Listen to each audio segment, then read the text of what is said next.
はいどうも、ムーンベースカズです。今回はバイク用のスマートモニターの紹介です。紹介するのはこちら、ニコマクのスマートモニター SM1C-V2 です。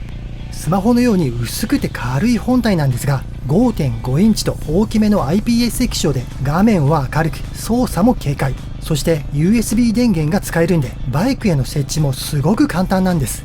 さらにお値段もお手頃、クーポンなどを使えば1万円後半で買える優れもののスマートモニターです。そこでこのニコマクのスマートモニターのスペック、ディテール、取り付け方法、使用感を詳細にレビューしていきます。それでは行ってみましょう。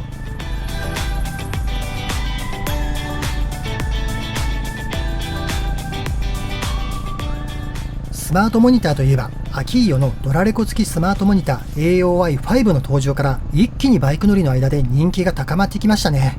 ドラレコが付いた安全性はもちろんなんですが、スマホをバイクにマウントしなくてもナビが使えるっていうのが便利ですね。バイクにスマホをつけるのって、スマホのマウントが進化して振動の吸収能力も良くなって落下防止の堅牢さも上がっていると言っても、やはりリスクがありますよね。その点、スマートモニターだとカメラがついていないんで、カメラの故障の心配はいらないし、スマホよりも振動や熱に強いです。落として壊したとしても、個人情報の塊のスマホが壊れるよりはまだリスクは少ないですね。しかもドラレコまでついてくるとなれば人気が出るのも当然ですね。とはいえ、ドラレコはすでに持っている人からすると、ドラレコの機能はいらないんで、スマートモニターの機能だけのもっと安いモデルがいいってなりますよね。自分の場合も新しくドラレコをつけたばかりなんで、ドラレコのないスマートモニターを導入することにしました。そして今回導入したのがニコマクのスマートモニター SM1C です。ちなみにこのモニターには2種類あって、ドラレコなしの SM1C とドラレコ付きの SM2 です。今回紹介する SM1C はドラレコ付きモデルから前後のカメラ、GPS、タイヤ空気圧センサーが省略されたモデルです。スマホの画面を映すスマートモニターに特化したモデルですね。そのため値段も2万円前後とすごく買いやすい値段になっています。ではこのニコマクスマートモニターのディテールとともにスペックをチェックしていきましょう。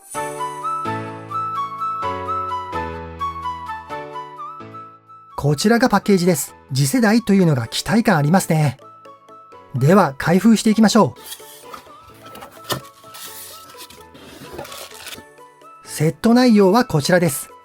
まずは本体のモニターです。基本スペックはこちらの通りです。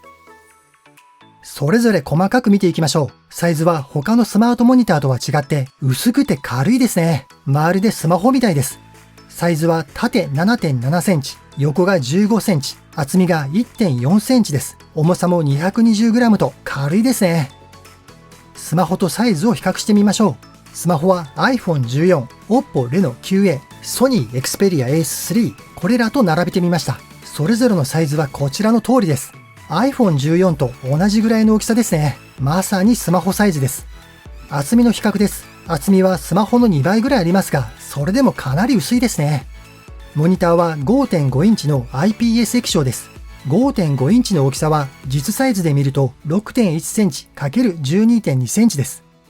IPS 液晶は視野角が広いんで、どの角度から見ても色やコントラストの変化が少ないメリットがあります。ハンドルにつけても見やすいのがいいですね。本体の素材は樹脂製でしっかりとした質感があります。ここの出っ張りはマウントをつけるためのネジ穴がついています。ここは SD カードを入れるスロットです。この SM1C はドラレコがないんで、ここは使えません。ドラレコ付きモデルと筐体が一緒なんですね。電源をつなげるための USB-C 端子です。電源はバッテリーから取る仕様です。付属の電源ケーブルをつなげるとこんな感じ。端子部分がしっかりと密閉されます。防水性能は IPX7。水の中に一定時間沈めても大丈夫な防水性能です。大雨の中で使っても壊れる心配はありませんね。電源部分がしっかりと塞がるんで防水性能が高いんです。ちなみに電源は USB 電源やモバイルバッテリーも使えるようになっています。これがこのスマートモニターのメリットの一つですね。すでにハンドルにつけた USB 電源でも使えるようになっています。ただし市販の USB コードを使うと差し込んだ時に隙間ができてしまいます。そのため防水性能はなくなりますね。あと端子の付け根が太いものだと本体に刺さりません。取り付けのマウントキットです。この部品をモニターの裏面につけて、このマウントのネジで固定します。マウントは2箇所で角度を変えられる S マウントです。ここが自由に曲がるんで取り付け位置の幅が広がりますね。ここは金属製で壊れにくい作りになっています。クランプ部分は直径 16mm から 60mm のハンドルやバーに固定できます。リモコンです。ハンドルに固定できるようになっています。コードでディスプレイとつなげる形になっています。リモコンの機能は電圧表示、電話に出る、通話の終了、画面の切り替え、画面のタッチ機能のオンオフです。モニターやリモコンにつなげる電源ケーブルです。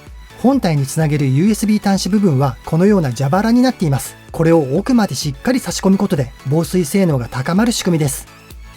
バッテリーから電源を取るためのケーブルです。電圧を下げる部品がついています。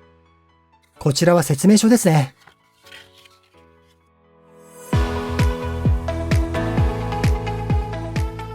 では、スマートモニターの機能を見てみましょう。まず、起動画面が出て、それからホーム画面になります。ホーム画面で使える機能を見てみましょう。まず、明るさの調整、自動で明るさを変えるオートと、手動での明るさ調整が選べます。Bluetooth はインカムなどとの Bluetooth 接続についての説明が表示されます。音声や音楽はスマートモニターから出力されるんではなくて、スマホを通してインカムに出力されます。各種機能の設定です。設定機能を見てみましょう。画面の明るさの設定、自動明るさ調整のオンオフと自動調整される時の明るさの上限、下限が設定できます。接続の消去、スマホとの接続履歴の消去ですね。タッチモードは一般と雨水が選べます。雨水にすると雨が当たった時の誤操作が軽減されます。補助ボタンはオンにすると画面にボタンが表示されてホーム画面や明るさ調整にすぐに移動できるようになります。あとは表示言語の設定、SD カードのフォーマット、このモデルでは使用しませんね。工場出荷時の設定に戻すリセット機能、そしてバージョン表示です。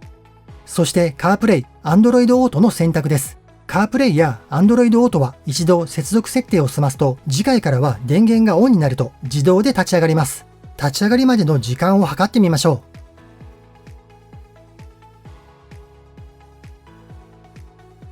う。約30秒ほどですね。早い時は20秒ぐらいでつながります。かなりの速さです。CarPlay のホーム画面はこんな感じです。Android Auto のホーム画面はこんな感じです。スマホで設定したスマートモニター対応のアプリが表示されます。基本、運転の時に使えるアプリがメインですね。設定ではメッセージの表示や、スタート時に自動で Android Auto の起動や音楽の自動再生が選べます。あと、画面の表示やレイアウトの設定などが細かく設定できます。こちらのメニューを右と左、好きな方を選べたり、音楽などのメディアを表示する位置も設定で右と左が選べます。画面表示は精細ですね。細かな文字や道も綺麗に見えます。動きもストレスなくスムーズに動きますね。タッチ感度も高いです。グローブをつけて操作してみましょう。ストレスなく操作できますね。自動での明るさ調整もこのモニターの便利なところですね。周りの明るさに合わせて画面が見やすい明るさになるんです。太陽が照りつける明るい場所では画面は非常に明るくなります。そして夜になって周りが暗くなると画面も自動で暗くなります。夜でも画面が眩しすぎないのがいいですね。インカムを使えばボイスコントロールでナビや音楽も操作できます。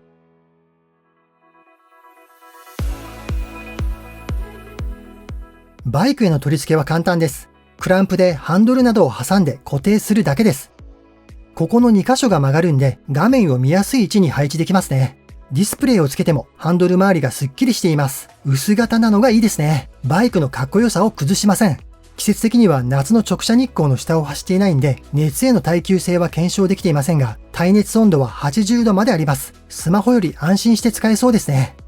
ちなみにカイディアのサンシェードをつけるとこんな感じです。夏の日差しもしっかり防いでくれます。スマートモニターの固定にはスマホのマウントも考えたんですが、モニターの裏のこの突起、これが出っ張ってるんで、最大の厚みが 16.7mm になります。そのため手持ちのスマホホルダーでは使えなかったです。これはちょっと残念でしたね。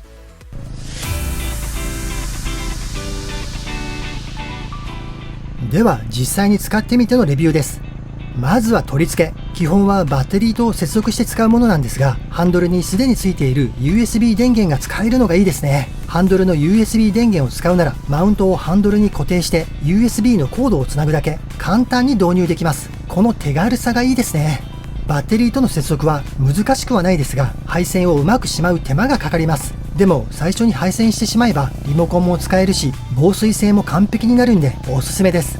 スマートモニターの起動は早くていいですね。エンジンをかけて30秒くらいでナビが立ち上がります。出発までの間ずっと待たなくていいんです。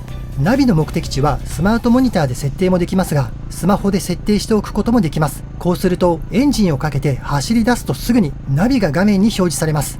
ただ自分の場合 USB 電源の取り方のせいか、キーをオンにして画面が立ち上がった後、エンジンをかけると電流が一瞬切れるんですよ。そうするとモニターが再起動するんですね。これがちょっとストレスでした。バッテリーから直に電源を取るとこれは解消されそうです。モニターは明るくて精細でとっても見やすいですね。細かな文字も読みやすいし、色もしっかりしているし、視認性がいいです。周りの明るさに合わせて画面の明るさが自動調整されるのもいいですね。明るい時は画面も明るく、夜など周りが暗くなると画面も暗くなります。明るさの自動調整機能がついていないモニターは暗くなっても画面が明るいままで眩しくて目が痛くなるんです。でもこのモニターはちゃんと明るさが見やすいように調整されるんで、目が疲れずに見やすいです。自分はこれまでスマホを縦画面にして地図を見てきました。先の道までわかるんで、スマホナビは縦派だったんです。地図を横にするのには抵抗があったんですよ。なのでスマートモニターの横置きはちょっと心配でした。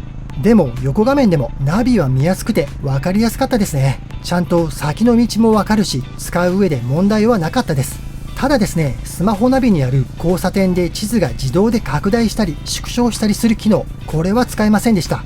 これはナビアプリの対応を待つしかないですね。スマホのバッテリーはさすがに減ります。ナビのデータを受信してスマートモニターと通信してインカムとも接続するとバッテリーはやっぱり減っていきますね。スマホをバイクにつけている時は充電しながら使えたんでバッテリーの減りは気にしなくてもよかったんですが、スマートモニターを使う時はスマホを充電する必要が出てきます。自分のスマホの場合1日ぐらいのツーリングはギリギリ持ちますが、モバイルバッテリーを持つとかスマホの充電対策はあった方がいいですね。では総合評価です。お手頃な価格で簡単に設置できるスマートモニターとしてとってもおすすめですね。USB 電源を使えばハンドルにマウントして USB コードを挿すだけ、手軽に導入できます。画面も見やすいです。5.5 インチのちょうどいい大きさで地図も文字も視認性がいいです。特に自動で画面の明るさが調整されるのがいいですね。昼も夜も目が疲れずに見やすいです。ドラレコやタイヤ空気圧センサー、速度表示など余計な機能はなくてもいいので、カープレイや Android オートを手軽に導入したい人にはおすすめのスマートモニターです。はい、ということで今回はニコマクのスマートモニター SM1C-V2 の紹介でした。皆さんのスマートモニター選びの参考になれば嬉しいです。よければぜひチャンネル登録と高評価もお願いします。それではまたご安全に。